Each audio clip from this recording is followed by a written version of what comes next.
mereka ini pola pikirnya beda sekali dengan milenial. Jadi karena artificial intelligence menciptakan masalah, blockchain tiba-tiba muncul jadi solusi. Gitu, VR headset. Kemudian seakan-akan saya belanja aja di Tokopedia, tapi 3D.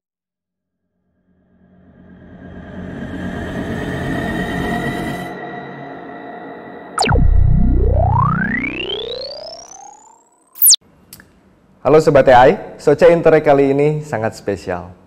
Selain pembahasannya yang sangat spesial, tempat dan suasananya juga sangat spesial. Hari ini saya berada di kantornya Marketers dengan segala kecanggihan studionya. Terima kasih banyak kepada Marketers TV, dan hari ini saya akan ngobrol lebih dalam bersama pakar marketing Indonesia. Beliau baru melaunching sebuah buku Marketing 5.0, Technology for Humanity. Baik, langsung saja. Terima kasih Pak Iwan telah hadir di Socha Interact hari ini. Apa kabar Pak? Baik. Alhamdulillah baik. Baik, seperti biasa Pak, di Socha Interact ini kita selalu berbicara sebelum memulai, kita akan sedikit ngobrol background dulu, supaya nanti teman-teman lebih mengenal Pak Iwan Setiawan dari Marketers. Mungkin Pak bisa diceritain background bagaimana Bapak bisa mencintai dunia marketing, ya, seperti apa? Baik, saya background sebenarnya industrial engineer. Industrial engineering. Industrial engineer, kemudian saya masuk ke marketing 17 tahun yang lalu. Di UI Pak ya, industrial engineeringnya? Industrial engineeringnya di UI. Di UI ya. Kemudian saya terjun langsung ke marketing tuh. Langsung ke marketing? Iya. Dari engineering ke marketing gitu? Iya, jadi sebenarnya saya by education harusnya kerja di pabrik, Mas. Harusnya kerja di pabrik. Tapi nyasar ke marketing, sejak itu nggak pernah keluar dari marketing. 17 tahun udah. Wow, di marketing. Cinta dengan marketing Pak? Ya, lumayan. Sampai sekarang dong Pak? Sampai sekarang. Oke, saya sangat menarik Pak. Saya maksudnya Marketers dan Marketers sesuatu yang kayaknya kita kalau acuan kita belajar marketing kayaknya ke situ tuh Pak. Marketer dan lain-lain. Apalagi di buku series X.0 series marketing yang Bapak rilis bersama Philip Kotler dan Pak Hermawan Kartawijaya itu kemarin baru dapat award Pak ya dari Sonfi. Best Business Build. Wow, wow, luar biasa. Baru 6 bulan. Iya, baru 6 bulan launch bukunya udah. Betul. Oke, di buku itu yang paling menarik adalah udah baca ya Mas ya? Saya baca Pak. Oke. Baca dong.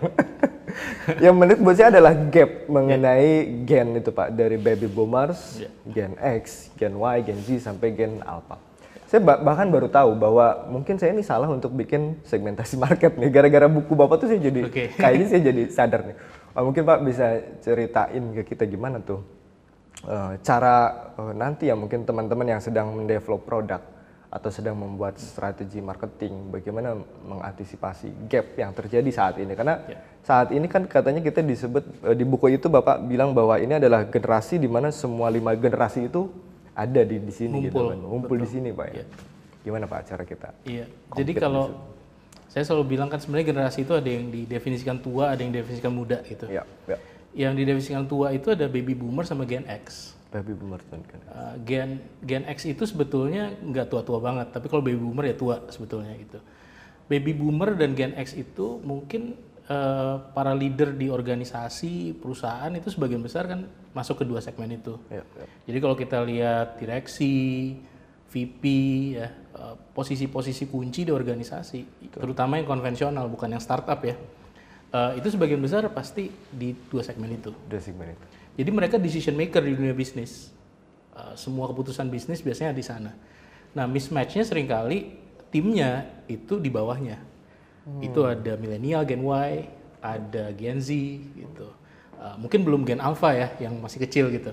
Tapi Gen Y dan Gen Z ini sebetulnya adalah dua komponen besar workforce. Jadi dunia kerja itu mulai dari yang entry level sampai yang mungkin managerial position di menengah ya, di middle manager, itu semuanya Gen Y dan Gen Z. Itu seringkali ada konflik di dunia kerja. Dan di bisnis juga sebetulnya. Karena yang make decision itu sebagian besar adalah orang-orang yang terbiasa dengan konteks di mana mereka dibesarkan gitu. Sedangkan anak-anak muda ini punya kreativitas yang sangat berbeda karena konteks di mana mereka dibesarkan itu diwarnai internet. Sudah ada internet, digital. Sudah ada internet, gadget dan lain-lain. Itu sebenarnya secara basicnya ada problem itu. Tapi bahkan di generasi mudanya saja Gen Y sama milenialnya, Gen Y dan Gen Z-nya itu juga ada disconnect. Karena banyak orang yang selalu sampai sekarang masih ngomong, kalau ke dunia korporat ya, banyak yang bilang kolonial versus milenial gitu, ya kan? Kolonial itu biasanya baby boomer disebutnya. Kalau karena biasanya mereka nggak mau dikasih tahu atau nggak dikasih tahu, terlalu ini gitu ya, otoritatif Pak, gitu kan. Otoritatif. Betul. Nah, jadi seringkali dispektrumkan begitu. Padahal milenial itu juga nggak muda juga sekarang. Milenial itu kan kalau dilihat usianya sekarang 25 sampai 40 ya. 40 itu kan udah nggak muda lagi sebetulnya. Betul, betul. Tapi banyak dipersonifikasikan tuh kayak anak-anak muda yang masih main game, nongkrong-nongkrong di kafe nggak ada kerjaan gitu. Padahal usia 25-40 itu produktif mereka. Dan mungkin udah banyak juga yang udah direksi 40 tahun gitu saat ini ya. Karena kan cepet ya karir saat ini. Jadi milenial itu sebenarnya udah bukan lagi definisi muda yang benar gitu.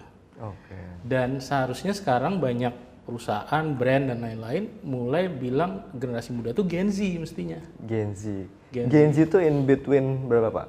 Gen 1997 itu, ya, 1997. Betul. 1997 ya, sampai 2020. Ya, kira-kira lebih. Ya. Nah, itu Gen Z itu saat ini usia kuliah, ada yang SMA juga ya, SMA, kuliah, dan mungkin setahun sampai 3 tahun kerja gitu. Kira-kira. Jadi mereka ini pola pikirnya beda sekali dengan milenial. Milenial itu mungkin mirip-mirip Gen X di sisi dimana mereka itu kan idealis. Dan sangat-sangat perfeksionis gitu. Jadi makanya sosial media itu berkembang ke arah yang sangat perfeksionis. Kalau kita lihat sosial media yang berkembang di era milenial itu kan Instagram misalnya, Facebook, di mana foto aja pakai filter banyak gitu. Jadi kan semuanya memang mencari angle terbaik dirinya kan yang ditampilkan di sosial media. Jadi banyak, mohon maaf nih, banyak yang fake juga gitu sebetulnya. Otentiknya hilang, luntur lah sebetulnya. Dan itu kontras dan menurut saya cukup paradoks ketika milenial tuh bilang mereka peduli authenticity, padahal sebetulnya nggak juga gitu. Nah kalau yang Gen Z ini yang bener-bener purely authentic, karena mereka tuh senangnya sesuatu yang raw kan. Jadi kalau dilihat sosial media yang berkembang di era Gen Z itu justru kayak TikTok. TikTok itu kan sebetulnya sangat raw ya. Videonya resolusinya nggak bagus, edited tapi editednya juga kasar, bukan edited yang professional grade gitu. Jadi mereka ini memang menciptakan satu gaya baru komunikasi. Betul. Nah, jadi sudah meleset kalau misalnya baby boomer dan Gen X campaign ke generasi muda, sudah meleset juga kalau milenial ke Gen Z seringkali karena beda gitu. Betul tuh Pak, saya lihat benar memang karena justru bukan Nora ya istilahnya, semakin raw ya. Seperti iklan lah contohnya ya kan, iklan itu kan sekarang semakin ya kayak iklan kosidahan terus di itunya di rice cooker ada kepala orang dan lain-lain. Rasanya sering gitu Pak. Iya. Dan banyak kalau brand-brand era milenial tuh ngerasa itu terlalu aneh ya. Terlalu aneh, betul. Kayak kita mungkin ya. Iya, dan mereka cenderung lebih jaim gitu. Betul. Nah justru ini Pak yang menjadi, nah ini kan berarti menjadi PR untuk kita sebagai marketers. Nah saya juga merasakan punya company, punya produk, gimana cara campaign ya sekarang gitu kan.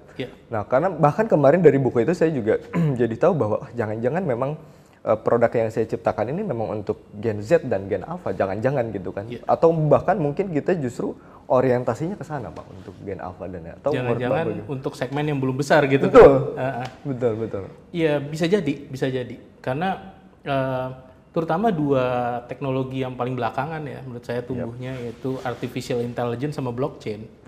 Ini mungkin yang menikmati nanti Gen Z dan Gen Alpha. Karena mainstreamnya baru sekarang kan. Jadi milenial itu nanti juga mungkin tidak akan terlalu menikmati ketika sudah akan jadi mainstream teknologi ini. Bahkan kalau kita bicara AI, metaverse dan lain-lain ya, itu Gen Z yang kayaknya lebih natural untuk menikmati dunia itu. Meskipun kontrasnya sampai saat ini tuh dunia metaverse ya seperti misalnya NFT game dan lain-lain, Gen Z itu masih belum seneng juga pakai sebetulnya. Jadi di berbagai negara banyak studi yang bilang bahwa adopsi dari NFT dan lain-lain itu juga Gen Z belum 100% bisa menikmati dan menerima sebagai sebuah teknologi yang nanti mereka akan mainstreamkan gitu.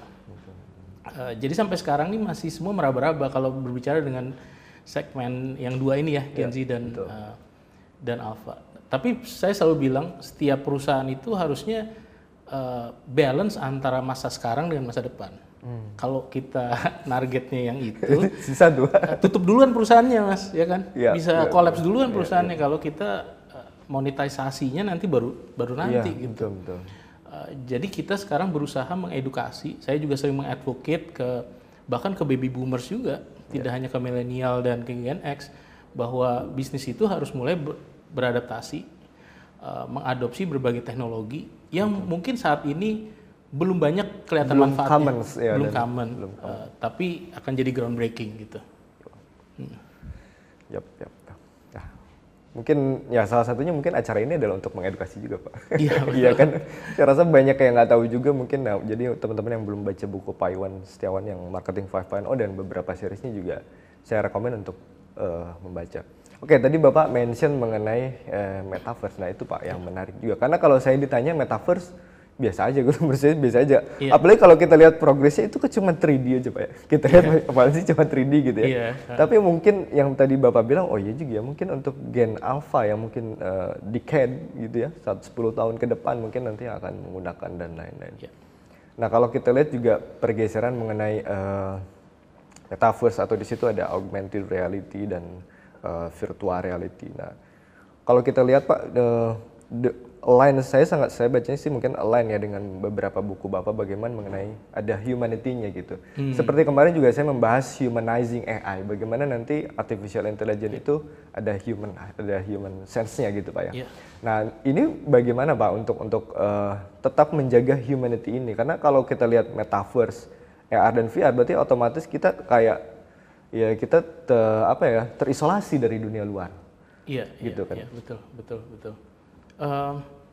Saya perspektifnya agak sedikit berbeda, Mas ya. Jadi kalau saya tuh ngelihat teknologi itu sambung menyambung evolusinya, kayak seakan-akan selalu melengkapi bolongnya teknologi sebelumnya gitu.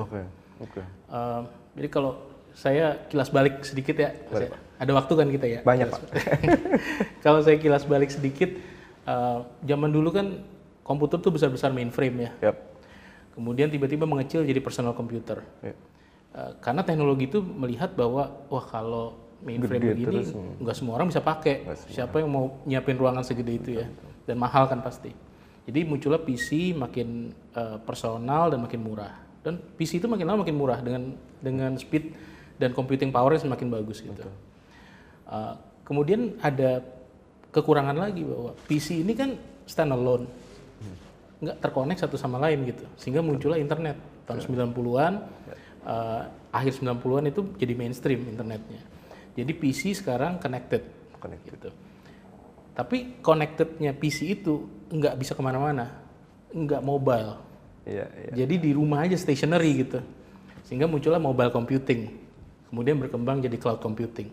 Atau yang biasanya saya sebutnya distributed computing. Jadi computingnya itu bisa kemana-mana gitu kan. Karena kan device-nya tidak lagi PC tapi jadi smartphone. Jadi makin mengecil gitu size device-nya. Dan karena smartphone itu selalu berada di sisi kita, nggak ditinggal di rumah gitu, maka muncullah data-data banyak ini. Data-data ini mau diapain gitu? Itu kan gap-nya di teknologi. Data-data ini kalau nggak dimanfaatkan, ya buat apa gitu? Akhirnya muncullah artificial intelligence yang sebetulnya hidup itu karena ada data yang harus diolah. Betul Pak. Dan kalau ngolahnya itu manual, bisa gila yang ngolah kan ya, banyak banget gitu. Jadi, triliunan data. Nah, triliunan datanya. Jadi dibuatlah algoritma, machine learning dan lain-lain, sehingga muncullah artificial intelligence yang kita tahu sekarang. Tapi artificial intelligence itu musuhnya ada satu, yang setiap kali saya cerita tentang artificial intelligence ke berbagai audiens bisnis ya, pertanyaan itu selalu muncul tentang privacy. Jadi artificial intelligence itu kan core-nya data. Di Indonesia data itu nggak sekaya di luar negeri ya. Betul. Di China misalnya kalau Mas Jimmy kan di computer vision ya, facial recognition di China kan udah mainstream. Udah luar biasa. Kalau jutaan CCTV Pak. Jutaan CCTV sampai mulai dari pencuri sampai dengan orang shopper bisa diidentifikasi gitu. Di sini mungkin masih lama untuk ke arah sana. Mungkin cuma kepolisian yang pakai gitu teknologi seperti itu. Dan kalau kita lihat banyak yang khawatir tentang ranah privacy. Bagaimana kalau wajah saya diketahui, histori transaksi saya diketahui orang gitu kan. Padahal kita sebagai orang bisnis gunanya itu buat personalisasi supaya marketingnya lebih kena kan. Betul. Profiling apa ya? Betul. Profilingnya lebih tajam. Tapi akhirnya jadi ketakutan yang muncul. Nah, karena ketakutan itulah menurut saya akhirnya ada solusi baru yang sebetulnya lahirnya bukan setelah AI. Bukan, bahkan sebelumnya itu crypto blockchain, betul. Teknologi ini sebenarnya secara serial kronologisnya itu nggak lahirnya setelahnya itu, tapi jadi mainstreamnya menurut saya timingnya itu karena ada kebutuhan. Demand Pak. Ada demand itu. Jadi karena artificial intelligence menciptakan masalah, blockchain tiba-tiba muncul jadi solusi gitu. Meskipun itu teknologinya sudah lama sekali ya. Artificial intelligence pun sudah sejak tahun 1960-an kan, sebetulnya udah lama banget. Tapi baru kira-kira 2010-an ke atas baru mulai populer gitu. Nah, menurut saya blockchain itu adalah solusi humanity aspeknya terhadap masalah yang diciptakan AI. Karena AI itu selalu dianggap melanggar privacy pada akhirnya prakteknya. Maka blockchain itu memprotek adanya violation terhadap privasinya seseorang dengan menciptakan security yang lebih bagus. Dengan teknologi yang kita tahu ya, yang akhirnya menciptakan banyak aspek aplikasi, tidak hanya cryptocurrency, NFT dan lain-lain, yang menurut saya itu jadi building blocknya yang kita kenal sekarang metaverse itu. Nah, metaverse itu banyak yang salah kaprah, Mas. Jadi metaverse itu seringkali dianggap dunia virtual kan. Iya, betul. Itu dunia virtual. Makanya saya selalu dikit-dikit metaverse gitu Pak. Dikit-dikit metaverse. 3D dikit metaverse. Pokoknya pakai ada device atau apa pakai AR metaverse gitu. Terus ya animasi 3D gitu kan ya biasanya.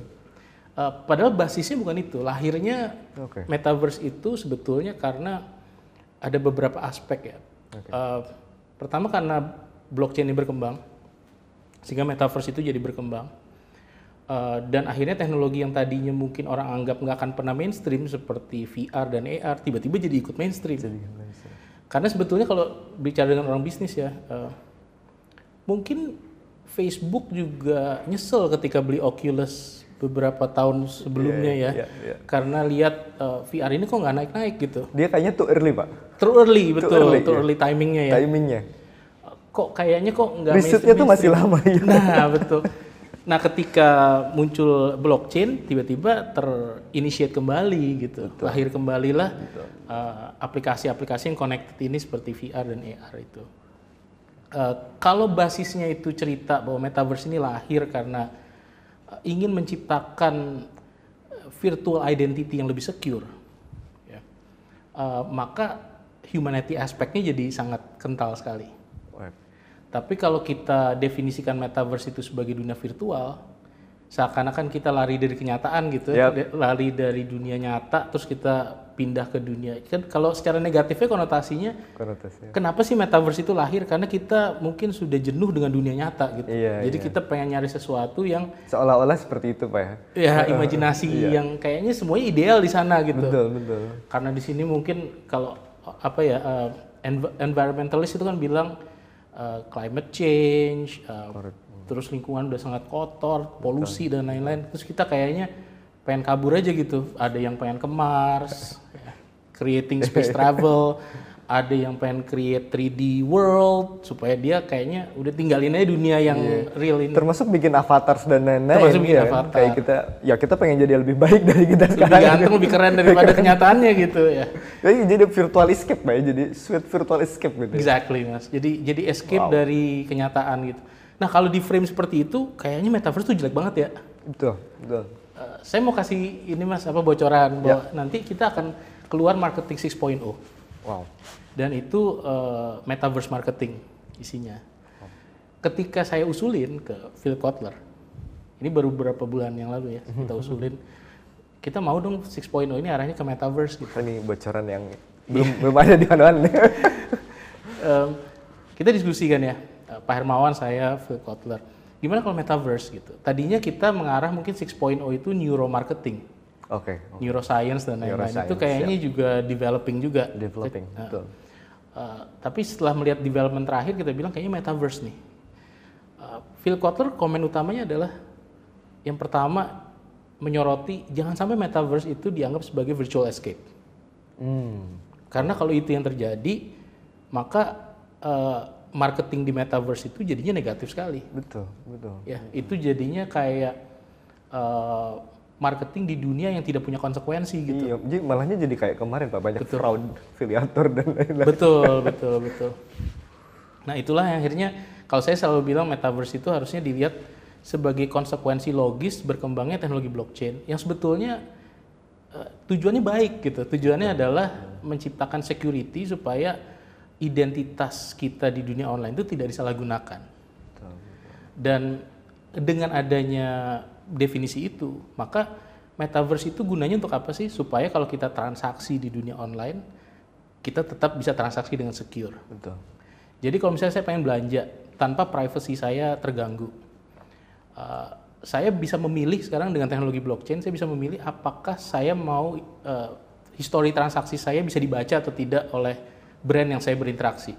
Kalau saya mau, ya saya kasih datanya. Kalau enggak, saya nggak kasih. Jadi control of my data itu di tangan saya sendiri. Tetap di kita sendiri. Berbeda dengan ya Web 2.0 ya. Ya, 2.0. Di mana kontrol data itu ada di media company, bukan ada di tangan si user sendiri gitu. Jadi metaverse ini sebenarnya adalah penyempurnaan dari Web 2.0 kan. Yang disering sebagai dikenal dengan Web 3 atau Web 3.0. Bahwa data itu decentralized di tangannya si yang punya data itu sendiri gitu. Kira-kira gitu. Wah, seru banget. Tapi memang kalau kita lihat di metaverse itu whole technologies gitu Pak ya. Ada di situ ya. AR, VR, AI, blockchain gitu kan komplit banget kayaknya. Jadi bener banget tadi kalau kata Bapak bilang menutupi lubang satu dengan saling melengkapi lah, teknologinya menjadi saling melengkapi. Nah, berarti kalau saya lihat juga Pak, kalau saya lihat awareness masyarakat kita terhadap metaverse, token, kan saya punya beberapa teman yang mohon maaf ya dia kayak ojek online, Grab online, dia punya kripto loh Pak. Dia udah mulai aware dengan kripto gitu kan. Berarti rasanya sudah market kita sudah atraktif atau belum tuh Pak untuk ke situ Pak? Atau kira-kira berapa lama lagi untuk kita siap kalau misalkan di Indonesia ada benar-benar ekosistem metaverse gitu Pak, yang dimana kita bisa ya kayak Decentraland, kayak Sandbox, kayak Roblox gitu gimana? Iya, mungkin banyak orang bermain di aplikasi blockchain tanpa paham fundamentalnya gitu. Jadi kalau yang paling gampang tentunya ada dua, yaitu cryptocurrency. Jadi main mata uang kripto sama NFT. Itu yang lagi trending sekarang, dua itu. Tanpa sadar sebetulnya cara mainnya itu sebenarnya seperti apa sih cara kerjanya. Jadi kalau orang-orang yang fundamentalis ya secara keuangan gitu, itu kan paling nggak suka cryptocurrency. Karena mereka bilang itu tidak punya fundamental. Biasanya kan mata uang itu fundamentalnya adalah ekonomi negara. Underlying ekonomi gitu kan, yang menopang mata uang itu naik atau turun. Kalau sekarang purely trading aja yang menyebabkan naik turunnya itu. Jadi semuanya itu sifatnya spekulasi. Padahal mungkin Mas Jimmy sangat paham blockchain ya, di mana sebenarnya cryptocurrency itu kan reward untuk orang yang memaintain validasi di blockchain. Miners gitu. Untuk miners sebetulnya itu kan form of reward untuk kerja mereka memvalidasi blockchain gitu. Tapi banyak yang nggak tahu tuh, dikira itu adalah mata uang aja. Betul. Karena diperdagangkan kan gitu. Nah, jadi akhirnya jadi begitu. Demikian juga dengan NFT. Salah kiranya itu NFT itu kayak semacam digital art yang diperjualbelikan. Padahal sebenarnya itu kan adalah sertifikat kepemilikan digital, seperti NFT itu. Yang menurut saya aplikasinya itu banyak. Pertama supaya artis dapat royalti gitu. Itu kan sebenarnya penting banget. Iya, smart kontraknya itu kan. Smart kontraknya. Memang benar. Dulu saya sempat bahas juga dengan beberapa di pemerintahan mengenai soal sertifikat tanah tuh, Ya, terutama Pak. sebenarnya bisa di Iya, NFT-kan. betul, itu satu use case yang ini kan Pak. Betul. Nah, itu satu hal menarik Mas, karena kadang-kadang dunia legal itu ketinggalan sama dunia teknologi. Pasti tuh. Jadi kalau kita bicara cryptocurrency ya, sampai sekarang kan di Indonesia nggak diakui sebagai mata uang yang sah. Betul. Ada di Bapepti gitu, jadi berdagang sebagai komoditas, bukan sebagai mata uang pembayaran yang sah. Gitu. Sampai sekarang Bank Indonesia belum mengakui cryptocurrency. NFT pun juga pasti tidak akan dengan mudah bisa jadi diaplikasikan di sertifikat tanah atau sertifikat yang lain. Padahal sebetulnya jauh lebih secure. Mungkin mafia tanah dan lain-lain nggak bakal ada kalau ada kalau ada NFT certificate gitu ya. Betul.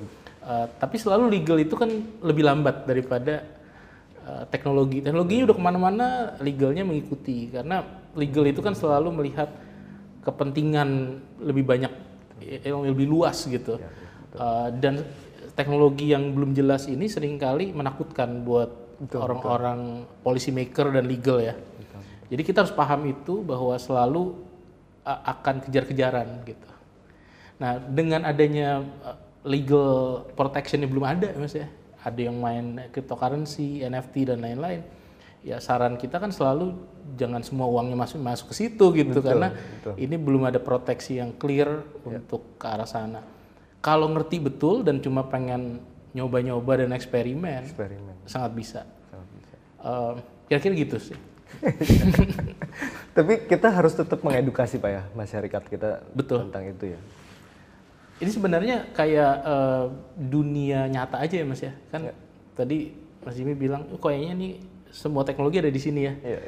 Karena itu kalau saya lihat dan kita pandang sebagai end game-nya bahwa nanti ada metaverse gitu. Kalau kita membentuk sebuah dunia baru kan ya. Dunia baru itu kan komponen-komponen dunia itu kan kita tahu semua. Betul. Pertama harus ada mata uang misalnya. Betul. Gimana kalau saya mau belanja produk yang saya nggak punya? Jadi kan saya harus bisa membeli, ada yang bisa menjual gitu, ada platform transaksinya. Dunia nyata itu harus ada digital asset. Kalau aset fisik di dunia nyata, kalau aset virtual world ya harus ada aset virtual. Kalau saya pengen punya rumah di sini, saya beli rumah. Kalau di sana saya beli digital house atau digital apartment gitu.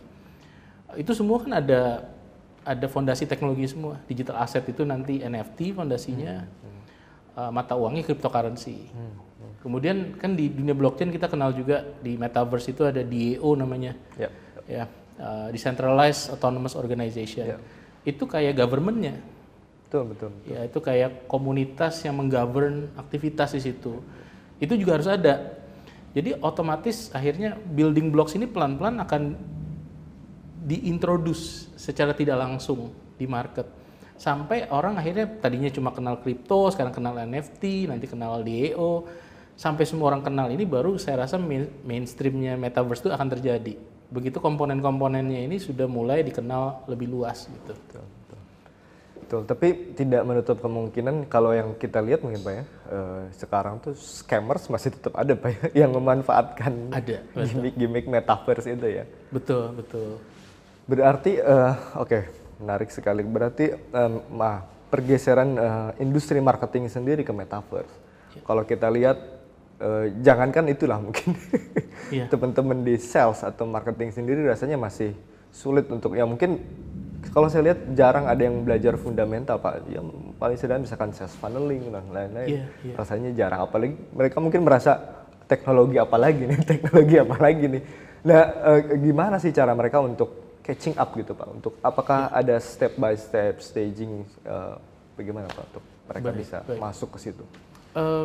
Adaptasi itu biasanya bertahap dari sesuatu yang paling berdekatan dengan yang biasa kita sudah pakai.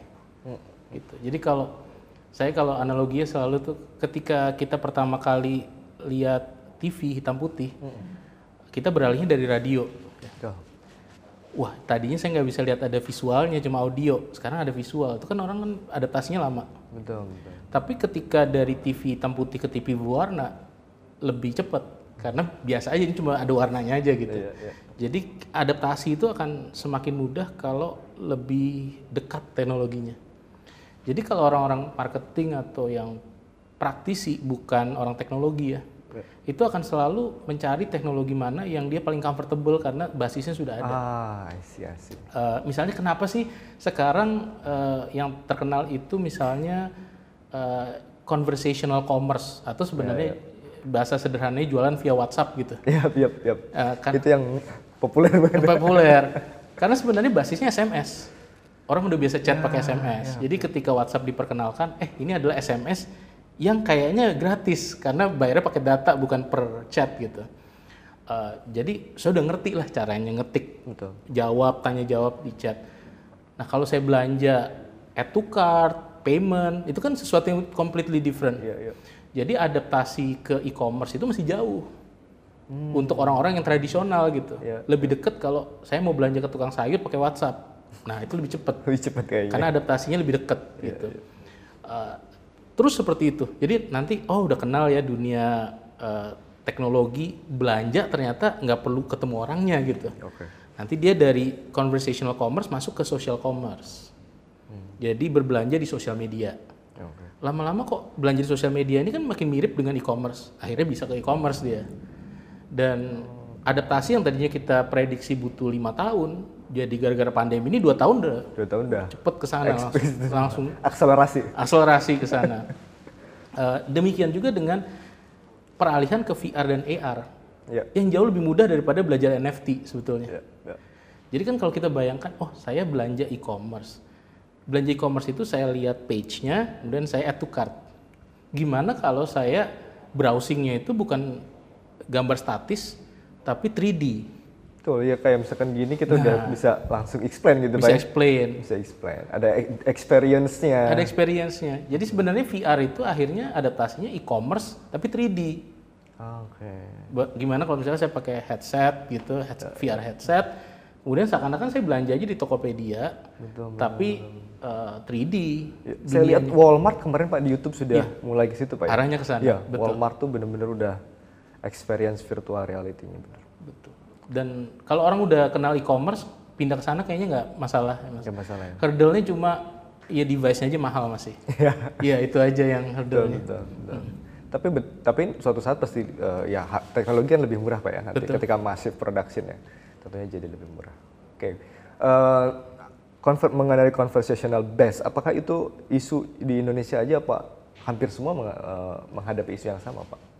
Tentang apa Mas? Tentang chat based, maksudnya chat based, di e-commerce belanja itu mereka kan kita sangat terbiasa. Kalau kita bilang orang Indonesia banget deh gitu ya, WhatsApp gitu. Apakah itu hanya di Indonesia apa semua mengalami di negara-negara yang mungkin adaptasinya lebih slow itu justru mengadaptasi itu. Kan sebetulnya cikal bakal super app itu chat pertamanya di China lahirnya. Yang namanya kalau di Indonesia kan super app itu lahirnya dari ride hailing. Super app pertama lah Indonesia itu basisnya ride hailing ya. Mereka GoTo akhirnya merger antara e-commerce dengan ride hailing, kemudian punya financial services, ada GoPay dan lain-lain. Tapi aslinya yang pertama kali itu kan di China semua, basisnya tuh WeChat, semua itu basisnya adalah chat semua. Kenapa di China itu yang boleh dibilang internet atau online shopping penetrationnya paling tinggi di seluruh dunia ya kira-kira. Amerika aja udah kebalap mungkin penetrasi online shoppingnya. Jadi biasanya itu diukur matriksnya itu persentase penjualan retail lewat e-commerce dibandingkan total penjualan retail. Nah di China itu mungkin 25-30%. Di Amerika itu mungkin cuma 15-20%. Jadi Amerika udah kebalap sebetulnya. Kan sampai ada joke kalau ngemis aja di China pakai QR code gitu. Karena memang adaptasinya cepat. Udah scan gitu. Iya scan. Jadi sangat terbiasa gitu pakai teknologi. Nah ternyata yang sering kali didefinisikan ini sebenarnya politically incorrect istilahnya ya, third world country gitu. Negara dunia ketiga kayak Indonesia, China dan lain-lain yang dianggap dulunya ketinggalan, itu justru jadi pioneer di teknologi-teknologi seperti ini kayak chat based. Itu jadi pioneer. Kenapa? Karena kita loncat, Mas.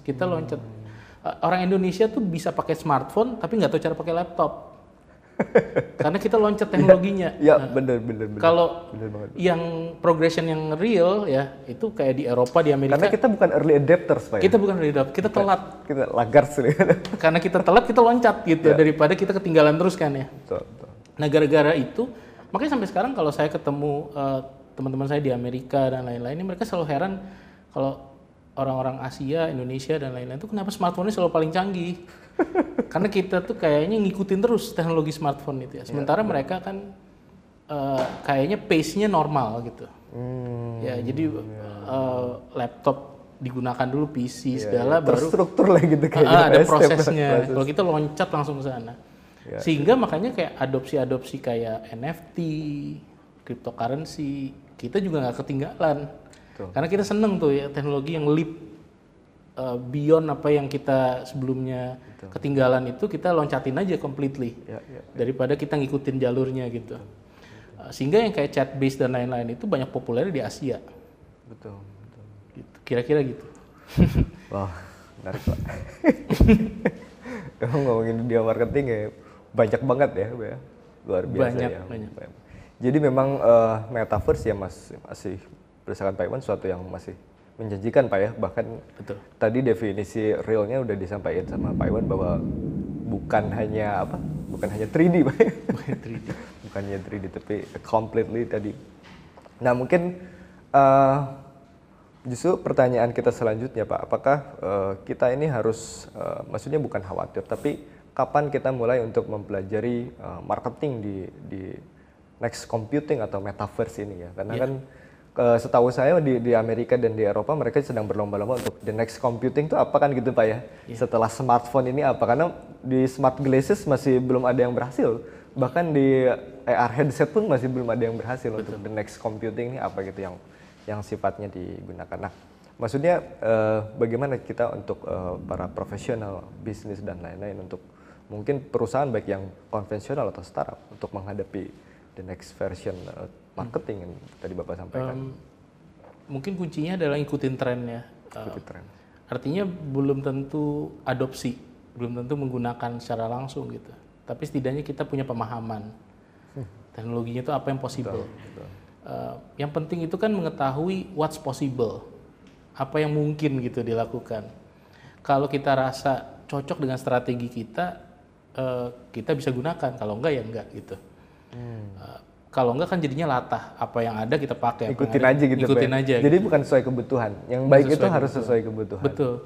Jadi business leader yang bagus itu tahu dua hal. Pertama tahu apa yang dia mau dan tahu apa teknologi yang bisa membantu dia mencapai objektif itu. Jadi misalnya dunia perbankan ya, ini kan pioneer di hampir semua teknologi adoption. Semua yang mulai datangnya dari disrupsi digital dan lain-lain tuh di financial services duluan. ATM duluan muncul menggantikan teller. Mereka yang pertama selalu. Kemudian muncul mobile banking, internet banking. Sebelum ada e-commerce berkembang, financial servicesnya jadi duluan. Kalau misalnya nggak ada internet banking, mungkin e-commerce nggak akan berkembang. Kalau misalnya e-walletnya nggak berkembang, mungkin ride hailing juga akan sulit itu pada akhirnya. Jadi mereka tuh selalu pioneer karena dia buka jalan. Nah, banyak masalah-masalah teknologi di financial services yang akhirnya membuat teknologi tertentu jadi mainstream. Misalnya bank itu kan selalu wondering, saya kalau ada payment, settlementnya kenapa mesti nunggu 3 hari? Itu kan problem besar di perbankan. Lama banget gitu settlementnya. Sehingga mereka nyari-nyari teknologi apa yang memungkinkan bahwa payment dan settlement itu bisa real time. Mereka nyari-nyari teknologi dan banyak financial services akhirnya berlabuh di blockchain sebagai teknologi yang memungkinkan payment dan settlement itu waktunya hampir berdekatan, mungkin real time, near real time gitu. Sehingga mereka akhirnya pakai. Nah kalau saya melihat situasi itu dan membayangkan saya adalah eksekutif di bank, saya kan harus tahu dua hal, Mas. Pertama, saya harus tahu masalah saya apa bisnis problem yang saya ingin solve. Bisnis problem yang saya ingin solve adalah kenapa settlement takes a long time. Saya pengen percepat. Tapi kemudian saya juga perlu tahu hal kedua. Kira-kira teknologi apa yang bisa membantu saya solve problem ini? Apakah teknologi AI kah? Bank udah duluan tuh adopsi AI buat fraud detection dan lain-lain ya. Tapi apakah ada teknologi lain selain AI yang membantu saya untuk bisnis saya ini supaya berkembang? Akhirnya mereka kira-kira yang duluan juga akan mengadopsi blockchain pada akhirnya. Berkaca dari itu, kita di industri manapun kalau kita punya dua pemahaman itu, tahu persis objektif kita apa, dan tahu persis teknologi application apa yang bisa bantu, itu nanti akan bagus gitu hasilnya. Jadi intinya kita harus tahu dulu Pak ya. Kita harus paham dulu kebutuhan kita. Ya.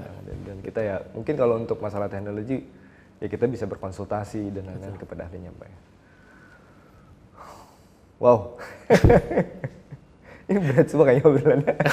Dari metaverse ke marketing dan lain-lain. Oke, pertanyaan terakhir mungkin Pak. Pertanyaan terakhir mungkin untuk ya mungkin untuk startup, entah startup atau konvensional perusahaan dan lain-lain. Karena rasanya bukan cuman hanya pandemi saja sekarang ini Pak, kita berlomba-lomba bagaimana autonomous vehicle, electric vehicle menjadi ya gara-gara tren e-commerce juga, betul. Gara-gara tren e-commerce juga tren lain-lain, neuroscience, bioengineering dan lain-lain. Rasanya teknologi itu sudah sangat dekat dengan kita Pak ya. Nah, mungkin terakhir dari saya yang menjadi masih problem, keresahan dari pribadi saya sekarang adalah bagaimana kita di Indonesia itu masih terlalu tergantung dengan teknologi dari luar negeri. Nah, apakah itu menjadi satu isu atau kita tetap harus mendevelop teknologi kita sendiri supaya kita bisa berdiri sendiri gitu, supaya kita tidak tergantung kepada yang lain, menurut Bapak gimana? Dua perspektif ya.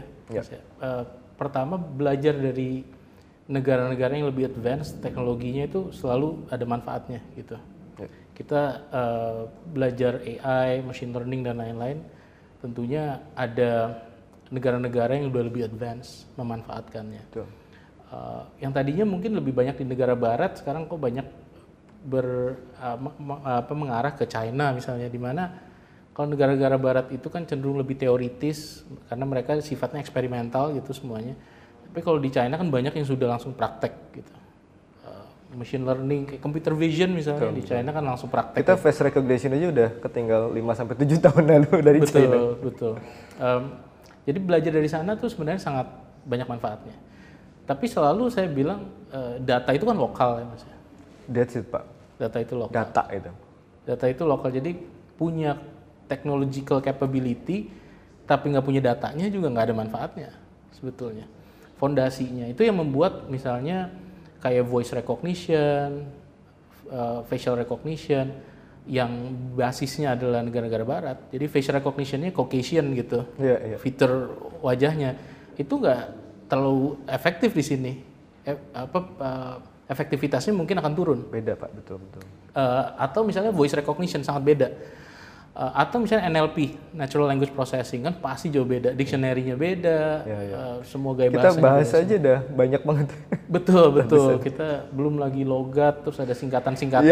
Jargon jargon dan lain-lain. Jadi saya rasa pada satu titik ada value yang sangat besar yang bisa di-create oleh local startup. Karena meskipun mungkin secara teknologi ketinggalan gitu. Yang pasti secara brain power enggak, karena saya yakin banget orang Indonesia pinter-pinter. Pasti. Tapi kita punya satu lagi yaitu local wisdom.